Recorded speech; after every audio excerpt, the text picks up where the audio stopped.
Thunderbolts team का नया नाम न्यू एवेंजर्स है या ये नाम आगे बदलेगा? एवेंजर्स डूम्सडे मूवी में ये टीम कितनी इंपॉर्टेंट साबित होगी और क्या ये टीम वो काम करने को रेडी है जो कोई नहीं कर सकता? ये वीडियो इसी बारे में है। थंडरबोल्ट्स मूवी की एंडिंग और पोस्ट क्रेडिट सीन के एक्सप्लेनेशन के बाद अब बारी है फ्यूचर के बारे में बात करने की, क्योंकि इस टीम के सारे मेंबर्स हमें दिखने वाले हैं एवेंजर्स डूम्सडे में, जो कि एक टीम अप के लिए भी दरवाजा खोलता है, जैसे थॉर और सेंट्री का टीम अप, या फिर हमें सेंट्री वर्सेस हल्क फाइट भी दिख सकती है वर्ल्ड वॉर हल्क जैसी। पर ये सब होगा कैसे, चलिए जानते हैं। पर उससे पहले सवाल ये है कि क्या ये टीम न्यू एवेंजर्स नाम से जानी जाएगी या फिर कुछ और नाम से, क्योंकि थंडरबोल्ट्स नाम कॉमिक्स में एक इंपॉर्टेंस होल्ड करता था। सबसे पहले एक मिसकंसेप्शन क्लियर करते हैं। कॉमिक्स में थंडरबोल्ट्स नाम किसी स्कूल फुटबॉल टीम का नहीं था, बल्कि ये नाम लिया गया था 17वीं सेंचुरी के पोएट थॉमस रेंडोल्फ की पोयम से, जहां थंडरबोल्ट्स का मतलब था अनएक्सपेक्टेड वायलेंट चेंज। और कॉमिक्स में यही एसेंस था बैरन ज़ीमो की बनाई ओरिजिनल थंडरबोल्ट्स का। मार्वल सिनेमैटिक यूनिवर्स यानी एमसीयू में यहाँ मूवी के लिए ओरिजिन चेंज कर दिया गया है, लेकिन उस नाम के पीछे की आइडियोलॉजी अब भी रेलेवेंट है। एक ऐसी टीम जो सडन इम्पैक्ट क्रिएट करे। तो जब एंड क्रेडिट सीन में न्यू एवेंजर्स नाम को लेकर बहस चल रही थी, तो बात सिर्फ यहाँ नाम की नहीं थी, बल्कि ये एक फिलोसॉफिकल कन्फ्लिक्ट भी है। थंडरबोल्ट्स के सारे मेंबर्स अपने डार्क पास्ट से निकलकर एक नए नाम के साथ एक नई रिस्पॉन्सिबिलिटी भी ले रहे हैं। अब ये नाम इतना मायने रखता है क्योंकि वो उस टीम की पहचान बन जाती है। इसीलिए तो एंड क्रेडिट में न्यू एवेंजर्स के नाम को लेकर इतनी बहस हुई कि मार्वल वालों ने इस पोस्ट क्रेडिट सीन को छोटा करना छोड़कर इसको अब तक का सबसे बड़ा पोस्ट क्रेडिट सीन बनाया। प्रेजेंट सिनेरियो को देखें तो न्यू एवेंजर्स के दो कंटेंडर है। एक है सैम, जिसने हाल ही में इंटरनेशनल वॉर और डिप्लोमेसी को अच्छे से मैनेज करते हुए खुद को गवर्नमेंट से अलग किया। वहीं दूसरे हैं थंडरबोल्ट्स, जिन्होंने अभी तक सिर्फ वॉइड से न्यूयॉर्क को बचाया, जिसके बारे में पक्का श्योर हूं कि वैल ने किसी को पता भी नहीं लगने दिया होगा, क्योंकि अगर लोगों को पता चला कि रायता इन्हीं लोगों ने फैलाकर साफ किया था तो इनको वो हीरोज नहीं मानेंगे, उल्टा बॉब को तो कैद करने की मांग करेंगे। तो यहाँ मैं 3 नाम सोच पा रहा हूँ इस टीम का, जिसमें से पहला नाम है कबाल। अब जिनको नहीं पता उन्हें मैं बता दूं कि सीक्रेट वॉर से पहले टाइम रन्स आउट कॉमिक के अंदर जब इनकर्जन्स हो रहे होते हैं तो इल्यूमिनाटी पहले तो अल्टरनेट अर्थ्स को डिस्ट्रॉय करने के फेवर में थे, पर बाद में वो भी बैक ऑफ कर जाते हैं, क्योंकि वो खुद को बचाने के लिए दूसरों को मारना नहीं चाहते थे। और तब वो कहते हैं कि अब दोनों दुनिया के खत्म होने का समय आ चुका है। पर तभी नमोर एक टीम बनाता है जिसका नाम होता है कबाल। इस टीम में टेरेक्स, ब्लैक स्वान, थैनोस और 2 ब्लैक ऑर्डर मेंबर्स भी होते हैं। एमसीयू में फिलहाल विलन्स के नाम पर ऐसा कोई नहीं है जिसको देखकर हाइप बने, पर ऐसा जरूर है जो काम आए। मैं यहाँ बात कर रहा हूँ लीडर, एबोमिनेशन और रेड हल्क की। इन लोगों का एक टीम में दिखना लगभग नामुमकिन लगता है, पर वैल इसको पॉसिबल कर सकती है, क्योंकि लीडर ब्लैक स्वान के एंटी मैटर इंजेक्शन जैसा कुछ बनाएगा जिसको थंडरबोल्ट्स के सुपर सोल्जर्स यूज कर सकेंगे सामने वाले अर्थ को उड़ाने के लिए। क्योंकि बिग हिटर्स के नाम पर इनके पास बॉब है, जो 14 महीने में अभी तक अपने पावर्स को कंट्रोल करना नहीं सीखा।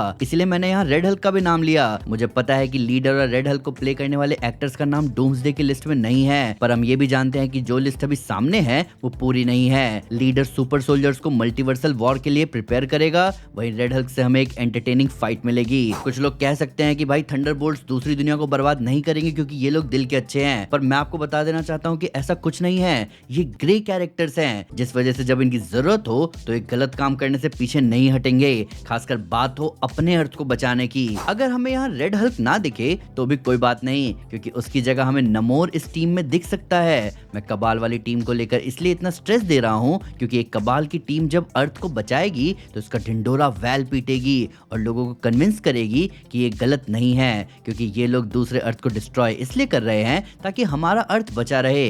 कॉमिक्स के अंदर टेरेक्स ने कबाल के एक्शंस के बारे में न सिर्फ यूएन बल्कि पूरी दुनिया को बताया था, जिसके बाद सब इनके सपोर्ट में ही थे। पर धीरे धीरे कबाल टूटने लगा, जिसके बाद नमोर ने इल्यूमिनाटी से मदद मांगी कबाल के सारे मेंबर्स को मारने के लिए, जिसमें उन लोगों ने मदद भी की, जहां इल्यूमिनाटी वालों ने नमोर और पूरे कबाल टीम को उस प्लेनेट पर मरने के लिए छोड़ दिया जिसपे एक साथ 2 इंकर्जन हो रहे थे। पर ये लोग किसी तरीके से वहां से बच जाते हैं और रीड के वेरिएंट मेकर के यूनिवर्स में पहुंच जाते हैं, जहां वो लोग मेकर के बनाए हुए लाइफ राफ्ट की मदद से मल्टीवर्स के कोलैप्स से भी बच जाते हैं। तो अब एक बार इमेजिन करके देखो कि हमें ऐसा ही कुछ थंडरबोल्ट्स की टीम के साथ भी देखने को मिले, जिसके बाद हमें लगेगा कि ये लोग मर गए हैं पर वो लोग वापस आए सीक्रेट वॉर्स में। अगर एमसीयू कबाल वाली स्टोरी लाइन को अडेप्ट करता है तो मेरे हिसाब से थंडरबोल्ट्स इसके लिए बेस्ट कैंडिडेट रहेंगे। वहीं अगर आपको ये नाम पसंद नहीं आया तो आप मुझे बताओ मल्टीवर्सल एवेंजर्स कैसा नाम रहेगा। ये नाम इनको इसलिए मिलेगा क्योंकि ये अब स्ट्रीट लेवल ठग्स या किसी थ्रेट थ्रेट को नहीं बल्कि मल्टीवर्स से आ रहे इंकर्जन वाली प्रॉब्लम से डील कर रहे होंगे, जिसमें इन्हें डिस्ट्रॉय करना पड़ेगा एक अल्टरनेट अर्थ को। इसी बीच बॉब को भी कई बार सेंट्री बनना पड़ेगा और तब हमें दिखेगी सेंट्री की असली ताकत। हालांकि मजा तो तब आएगा जब सेंट्री ऐसे अर्थ को बर्बाद करने जाएगा जो कि गामा वर्ल्ड हो, जहां सब के सब हल्क हो और वहां सेंट्री सिर्फ हल्क से ना लड़े बल्कि वर्ल्ड वॉर हल्क से भिड़े। और यहीं से कुछ कॉमिक बुक रीडर्स का सपना भी सच हो जाएगा। अब बॉब का सेंट्री बनना बहुत जरूरी है क्योंकि तभी हम उसको जोड़ सकते हैं थॉर के साथ। अब मुझे पता है कि थोड़ा सा ऑड लग रहा होगा, पर मैंने आपको अपनी थॉर वाली वीडियो में बताया था कि थॉर और हाइपीरियन के कॉम्बिनेशन ने बियॉन्डर्स का सामना किया था। तो क्या हो अगर थॉर और सेंट्री का कॉम्बिनेशन सामना करे मल्टीवर्स के थ्रेट का? या फिर एक पॉसिबिलिटी ये भी हो सकती है कि थॉर एक मल्टीवर्सल टीम बनाए जिसमें वो सेंट्री को अपने साथ ले जाए, जिसके साथ बाकी थंडरबोल्ट्स मेंबर भी आ जाए। अब डूम्सडे एक बहुत बड़ा इवेंट है तो उसमें कैरेक्टर्स मरेंगे ताकि ये पता चले कि इस बार स्टेक्स कितने हाई हैं। अगर आपको मल्टीवर्सल एवेंजर्स भी पसंद नहीं आया तो सीक्रेट एवेंजर्स कैसा नाम है, क्योंकि सच्चाई ये है कि थंडरबोल्ट्स बेशक न्यू एवेंजर्स कहलाएं, उनकी असली आइडेंटिटी कभी भी पब्लिक फेसिंग हीरोज नहीं हो सकती। ये लोग हमेशा शैडो में काम करते रहे, मेनली कोवर्ट मिशंस जिसके लिए वैलेंटीना इन्हें इंस्ट्रक्ट करती थी। बकी के अलावा इस टीम का हर मेंबर एक सीक्रेट वेपन है, लेकिन अब जब सरकार ने इस टीम को ऑफिशियली अडॉप्ट कर लिया है तो ये लोग सिर्फ अर्थ के प्रोटेक्टर नहीं बल्कि पॉलिटिकल टूल्स बन गए हैं। वॉर छिड़वानी हो या रुकवानी हो, डिसीजन अब इनके हाथ में नहीं उनकी गवर्नमेंट के इंटरेस्ट में है। और यहीं से शुरुआत होती है secret Avengers versus new Avengers के बीच के क्लैश की, जिसका फायदा डॉक्टर डूम उठाएगा जब वो इस यूनिवर्स में इनकर्जन या उसको ट्रिगर करने की कोशिश करेगा। क्योंकि अगर ये लोग एक साथ रहे तो डूम के लिए मुश्किल हो सकती है। मान लो डॉक्टर डूम जब बैटल वर्ल्ड बना रहा हो तो वो अपने जैसे लोगों को अपने साथ रखेगा जिसको सोसाइटी ने कभी एक्सेप्ट नहीं किया, और वो सबके सब रिडेम्पशन चाहते हो जिसमें थंडरबोल्ट्स फिट बैठती है। इनफैक्ट बॉब की डेथ वॉइड को रिलीज करेगी, जो कि एक और रीजन हो सकता है कि डॉक्टर डूम थंडरबोल्ट्स को अपने बैटल वर्ल्ड में रखेगा ना कि मरने देगा।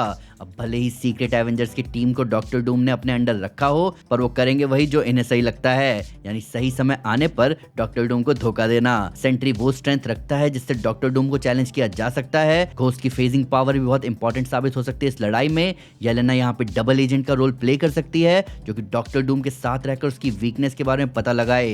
वहीं बात करें जॉन वॉकर की तो वो डॉक्टर डूम को लेकर लॉयल हो सकता है क्योंकि कहीं ना कहीं वो अथॉरिटी को हमेशा से रिस्पेक्ट करता आया है। देखा जाए तो अभी थंडरबोल्ट्स के पोस्ट क्रेडिट सीन में दिखने वाली न्यू एवेंजर्स टीम अभी फर्स्ट लाइन ऑफ डिफेंस है, जिसके साथ साथ ये बहुत पोटेंशियल होल्ड करती है और इसीलिए तो इनको एवेंजर्स डूम्सडे में डाला गया। मैं तो रूट कर रहा हूँ कि भाई हमें थॉर और सेंट्री का कॉम्बो देखने को मिल ही जाए, क्योंकि मुझे देखना है कि जब मल्टीवर्स पर खतरा आएगा तो हेवी हिटर्स क्या करेंगे। पर आपको क्या लगता है, क्या थंडरबोल्ट्स डूम्सडे में बहुत इंपॉर्टेंट प्लेयर्स साबित होंगे? क्या थंडरबोल्ट्स एवेंजर्स डूम्सडे में अच्छे काम करेंगे या बुरे काम? क्या वो डॉक्टर डूम का साथ देंगे? कमेंट सेक्शन आपका है, प्लीज खुलकर बात कीजिए। वीडियो अच्छी लगे तो लाइक जरूर करें और चैनल को सब्सक्राइब करना ना भूलें। साथ ही साथ एक स्टेप आगे आकर अपने फेवरेट चैनल को सपोर्ट करें मेंबरशिप लेकर। Thank you guys, this is Aman Sinha and you are super super. Piece.